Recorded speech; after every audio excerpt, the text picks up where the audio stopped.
Magluluto ako ng tortang talong. Nilaga ko muna para lumambot, para mabilis madurog.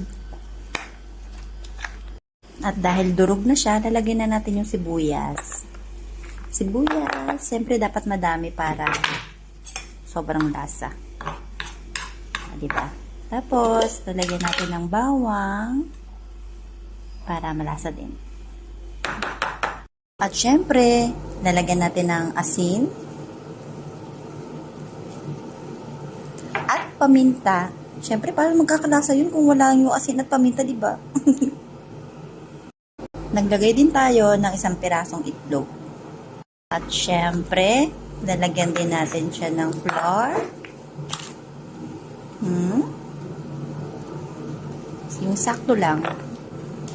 And then, cornstarch. Parang hirap ako sa part na yun,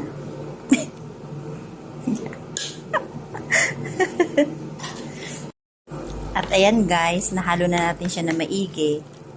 Ready to prito na. Yum, yum, yum. Excited na ako. Ayan, piniprito na natin. Siyempre, dapat mahina lang yung apoy para hindi siya masunog.